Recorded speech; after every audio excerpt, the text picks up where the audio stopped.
welcome to episode 7 of A Bit of Everything. I'm Henry H-Bomb Higgins. And I'm Josh J-Rock Higgins. And today we will be making our predictions for NXT Takeover Brooklyn 4.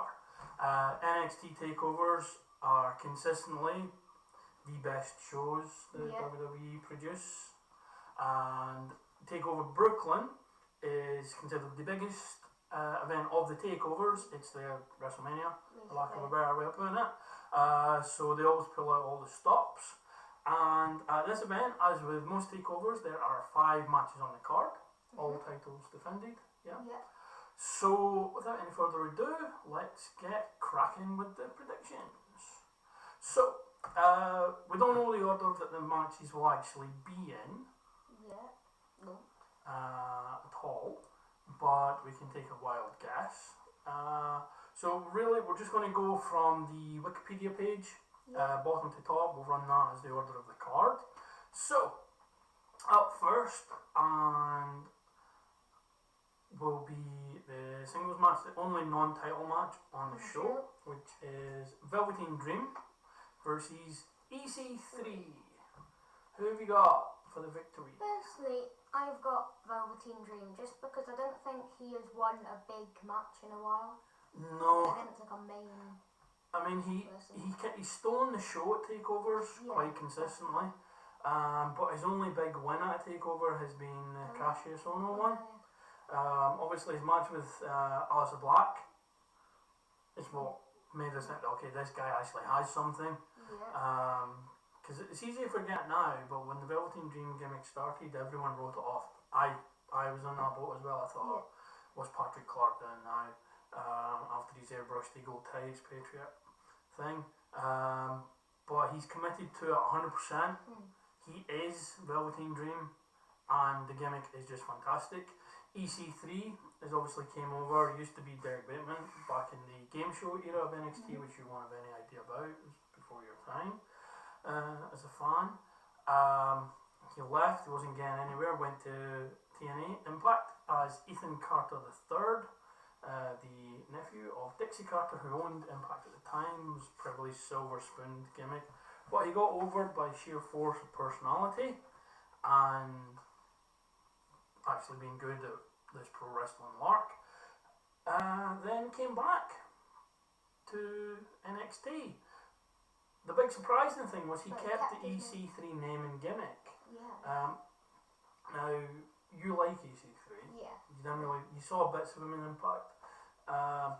But they've not mentioned what EC3 stands for, which is the big thing. They haven't mentioned that he's Ethan Carter, he's just EC3. So he's kept the gimmick for the most part. The mannerisms and everything to do with it, and the initials. So it'll be interesting to see if they ever mention that he is Ethan Carter. Because in the last while, TNA Impact has been featured on WWE television. AJ. The AJ thing with the Bruce Pritchard. The Table for 3 with Jeff Jarrett. Also the Table for 3 with Sting and Kurt Angle. The Hardys WWE 24 documentary, and it's been a lot of relatively recent Impact stuff as well. So it's interesting to see what kind of working relationship they have. Obviously, there had to come the broken universe with Matt Hardy's kind of the catalyst for them having to work together, kind of thing. But the amount of cooperation that there's been so far isn't beyond the realms of possibility that Dixie Carter eventually becomes an on-screen character. And the NXT crowd, who are a smarkier bunch than your average WWE audience, would react to her appearing. So, excuse me, that's where I think they may go with the EC3 character eventually. But I'm with you. I'm going for the Dream. I think he's due a big win, and he ideally I was hoping he'd be the one to dethrone Aleister Black, either at this event or the WrestleMania takeover, but that wasn't to be. But but Velveteen Dream is going to be a big star barring injury. I think this is his big win, and we're off to the races. So at the moment then, the predictions are both for the Dream, so we're going to be drawing at this point regardless. What's the next match? The next match on I used our list is the tag team match, which is Undisputed Era, which is listed here. Who's going to fight? It's obviously Kyle O'Reilly and Roderick Strong versus Mustache Mountain. Okay, who are Tyler Bate and Trent Seven. As you say, the down is Kyle O'Reilly and Roderick Strong, as Bobby Fish has been recovering from a knee injury. From what I understand in reports I've read, he's recovered from the surgery. He just needs to be cleared to compete. So it isn't beyond the realms of possibility that he's actually switched back out. Roderick Strong is taken out and Bobby Fish is put back in. But I can see it still just being Kyle O'Reilly and Roderick Strong. Who you got for this one? Personally, I've got Undisputed Era just because I think they need to keep the belts for a long time, and if Tyler Bate or Mustache Mountain win, they could do the same thing that they did to Charlotte and Sasha Banks on the main roster, with them just switching titles all the time. So it devalues the belt, doesn't it, when you can't keep it. So if they just keep it for a while, I think maybe later on, maybe in the WrestleMania Takeover, Mustache Mountain could get it done. Do you think they went that long? I'm going to go with Mustache Mountain. I'm going to go with my British comrades on this one. I think it's time for them to have a long tag team run on the main roster. On the NXT roster. They had that short run where they won it in the UK, lost it a couple of weeks later back on US soil. Undisputed Era have kind of been unstoppable for the moment, so they need this little blip in the road. Mustache Mountain having a good run with the belts. They are over with the fans. They are fantastic wrestlers, and on a show where every match is potentially the show stealer, for me this is the one that will steal the show. Definitely. Tag team matches in NXT have always been. It's crazy how a tag team match in NXT, and then you look at, and the main roster can have great tag team matches. They've shown they can do it. New Day and Usos, for example, the Bar and the Usos and the New Day, that kind of circle there. But on a main roster that has the Revival, they had American Alpha, Authors of Pain. They've ruined pretty much every tag team they've got. But those tag teams were great for what they were doing in NXT, and all you had to do was take that, put it in the main roster, and they couldn't. And for whatever reason, they're gone. Tag team wrestling in NXT is generally, I would say, the best tag team wrestling in the world. Consistently. It is a testament, and obviously you can, it depends how much weight you give to Dave Meltzer's ratings, but they are considered an accolade of sorts.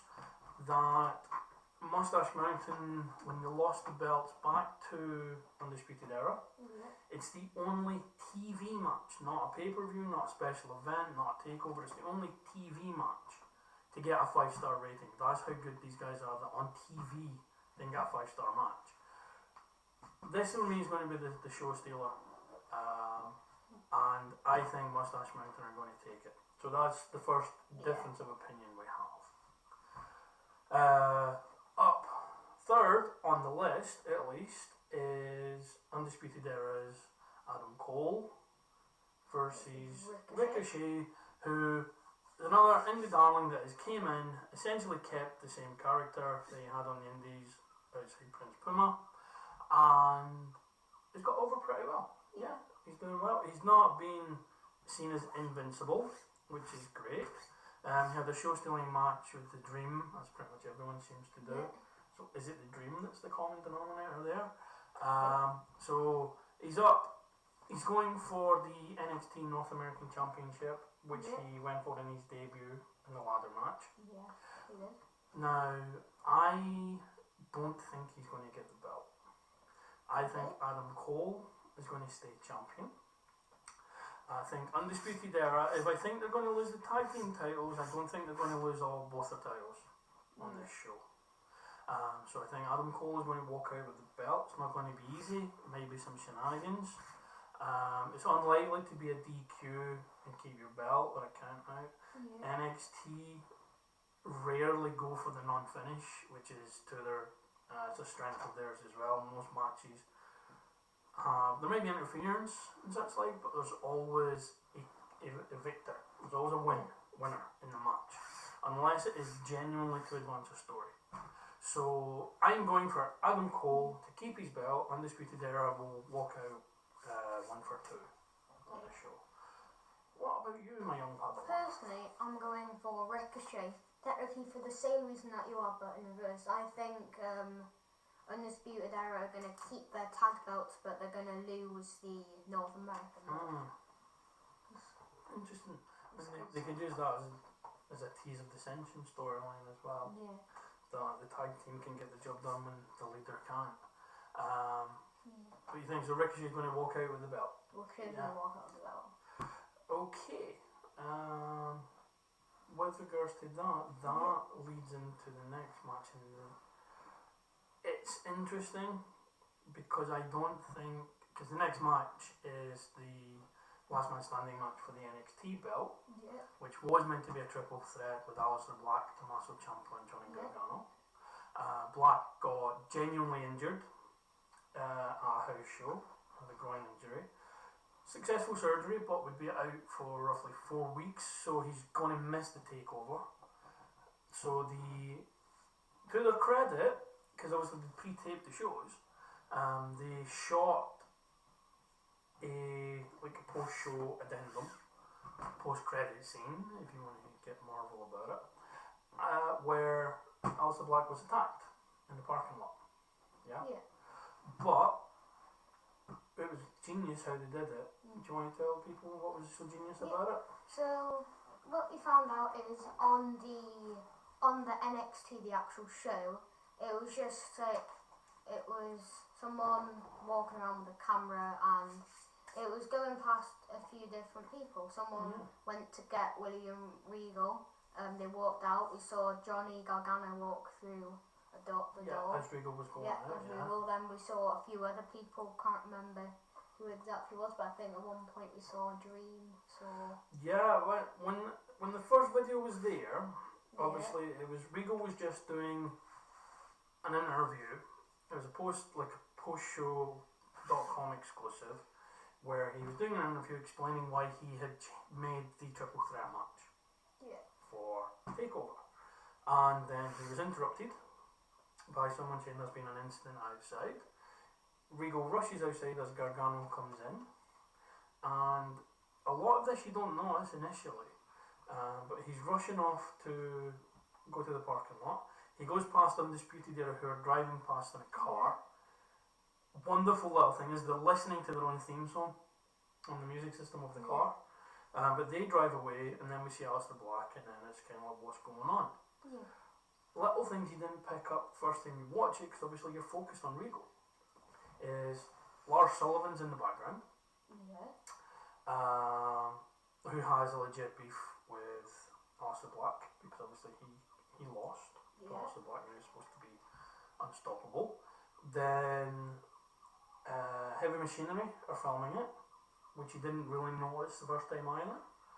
Then there's a reverse shot of someone else who's obviously filming around, where it goes past, it shows you what's going on, shows you Heavy Machinery filming it, Cassius Ohno's around, Shayna Baszler, the Lost Son, Forgotten Sons, Conor Reeves is there, Fabian Eichner. There's a load of wrestlers, so they've kind of left open as a whodunit. Now, the last time there was a parking lot assault was Hideo Itami.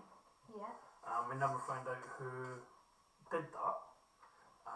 This one I imagine will get a resolution just because of how much thought they've put into it. It could be someone who is debuting, like they did with Rikishi, when Rikishi did it for The Rock. He ran down Stone Cold Steve Austin, and in the continuity of the show, he wasn't actually a member of the roster at that time. So you weren't associating him with it because he wasn't around. So it was meant to be a three-way. Yeah. Alistair Black is out for that reason. So they've made it a last man standing match, which I'm not happy about, because the last man standing gimmick, it sounds great in theory, but the whole having to stand around while someone counts to 10, it can be anticlimactic. I have faith though that Gargano and Ciampa, who have been phenomenal in every match they've had since this feud. Gargano has been fantastic in ring. Ciampa's just been the most amazing heel outside the ring. I believe they'll still get a really, really good match out of this. But I can't see Gargano winning the belt at this point. Ciampa needs a long run with this title to solidify himself as the heel champion, so that when someone does eventually knock him off, it's a huge deal. And that can still be Gargano, and that could be at the WrestleMania Takeover. But for the show, I'm going to go with Ciampa walking out with the belt. Whether it will be the last match on the show is another story. I believe it should be, but we'll see. So I'm going with Ciampa retaining. What about you? I'm also going to go with Ciampa. Okay, any reason why? Yes, I do have a reason. Well, it wasn't in Takeover, but a few weeks ago, I believe, obviously Tommaso did win the belt against Alistair Black, but it was because of Johnny Gargano. He interfered, he got in, hit Alistair in the face with the belt and cost him the match. So I think the same thing is going to happen, but in reverse. I think Alistair is going to pop in, even though he has an injury, like maybe not do the spinning cut, like hit him. Do something. Yeah. Do something at least. Yeah, I mean, he's got other strikes. I mean, he doesn't even have to hit. Yeah, he can just show up, can't he? Just show up. Potential for turning Alistair heel on that, though, I don't know. But I can see it happening. If it is, it won't be the last match on the show, because again, they don't generally finish matches on like non-adult bullshit, for lack of a better term. They will finish on something like that, but they'll normally let the match finish first. Like when Ciampa returned, Gargano had the great match and he won, and then he got attacked. So, with regards to that, it's a possibility, but we're both going for Ciampa. Yeah. The next and final match on the card, or is our list again, is Shayna Baszler versus Kairi Sane for the Women's Championship. This Shayna Baszler has been built up phenomenally. Yeah. As a heel, she's a heel. She doesn't court. She can get cool heels, which since the glory days of the NWO in 96, 97, the cool heels are. I don't like them. You can't be a cool heel in work. You need people to dislike you to be a good heel. And Shayna Baszler has been phenomenal on that. Ciampa's the best guy in the men's division for doing it. Shayna Baszler's easily the best woman on the women's division for doing it. And she's mean. And she's got that 96 Taz thing about her, whereby, or 2006 Samoa Joe, where when she turns up, the mood does change, someone's getting hurt, or someone is going to walk away before they get in a fight. Yeah. She has that aura about her. The interesting one with this is Kairi Sane is the only person to have actually beat her. Yeah. Like, totally beat her. Ember Moon did win, but that was like considered a lucky pin. To roll up. Kairi Sane beat Shayna Baszler. Yeah. Like, took her down, hit her with the finish, and pinned her. So Shayna has got a win back. So this is the rubber match. I can't see Kairi Sane getting the win. Yeah. I believe Shayna has more time to develop as a champion. So I'm going to go with Shayna Baszler to keep her belt and run through, possibly even coming up to the main roster to challenge Rousey, and not in a title v title match, but a champion v champion match, like when Kevin Owens went up and fought John Cena when Cena was US champ. That's what I'm thinking that they may go with, because there could be money made there, but I just think it'd be a completely different type of match from any women's match we've seen so far. So I think Baszler is going to keep the belt until she gets called up. Yeah. That's my opinion. So that's who I'm going for. I'm going for the former MMA star. What about you? Personally, I agree with you this time, and I am also going to go Shayna. Just for one reason. You might remember her amazing promo that she did, which she said, "I'm only half of the person who I was before was only half the person that I am now." So, yeah, when she was talking about when which is true, because she is a lot more like dominant. She is beating people and a lot easier, you could say, now. Yeah. So you're going with Shayna on that one. I am. So from our predictions, we have 2 matches where we disagree. Yes. Which coincidentally are the 2 undisputed era matches. So it is possible we can draw this prediction. Yeah. So we'll find out what happens there. But we think only one title's changing hands. That's what we're going for as well. And again, I think the tag titles are changing hands, and you think the North American Championship is changing hands. So that's it for the matches. Some fun little additional predictions here. We did write these up before we started doing the video, so some of them have been addressed already, but we'll go them anyway. Will Aleister Black actually appear at the show? Yes. We both agree. There, yeah.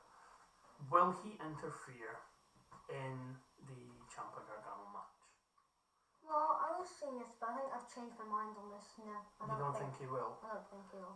Okay, I don't think he will either. Will we find out who attacked him in the parking lot at Takeover? Not yet. I think it's going to have to wait until at least like maybe a few weeks after he returns. The next taping? In the next taping? In the next taping, probably. Okay. Moving away from the Aleister Black stuff, will Matt Riddle make an appearance on the show? Yes. I think he will as well. It's obviously been rumoured for a while that he's being signed. There's been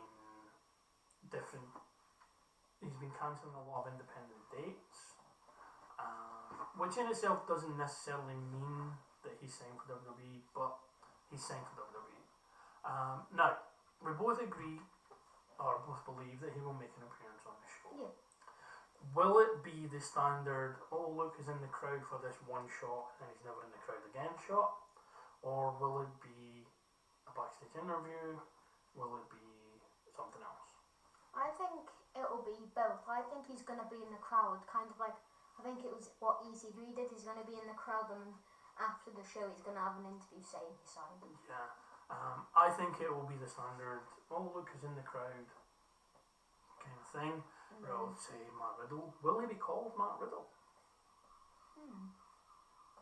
That's a good question. I think he will. I mean, it's his real name. Yeah. So I think he will. Because obviously this is the big show for takeovers for NXT, normally on the Raw and the SmackDown after the Mania takeover and the Brooklyn takeover, people are called up to the main roster. Who, if anyone, do you think will be called up to the main roster? I think Gargano. He's been in the company for a long time, so I think it's time for him to move up, get away from the whole Ciampa feud, and start. You can always reignite it in the main roster. Reignite for now. Just get away from it. I think Lars will get called up. They don't, possibly to SmackDown to be like their Braun, just this big monster who just runs through everyone. So I can see Lars getting called up. From the women, I don't really see anyone getting called up from the women at this point. I think they still need some development there. So that's pretty much it there. Yes. So, yes. So I think Lars, you think Gargano. For the matches, just to recap, we've both got the Dream. You've got Undisputed Era keeping the tag belts. I've got Mustache Mountain winning the tag belts. You've got Ricochet winning the North American title. Yep. I've got Adam Cole retaining it. We both have Ciampa keeping his belt. And we both have Shayna Baszler retaining the women's title. Yep. So that will be Takeover, 5 matches long. It's on Saturday night and Sunday morning on the WWE Network, which we will be watching, followed by SummerSlam, which has, I think, 14 matches on the card at this point. It's probably going to run for 4 hours. We've stayed up live for that. So thank you very much for watching. Thank you very much for taking the time to listen to put our predictions over for the show. Leave your comments below on who you think is going to win the matches, what your predictions are for the show, and we'll see you on the other side when the show is done. Thank you very much for watching. Like, share, subscribe, and for me and for him, goodbye. Goodbye.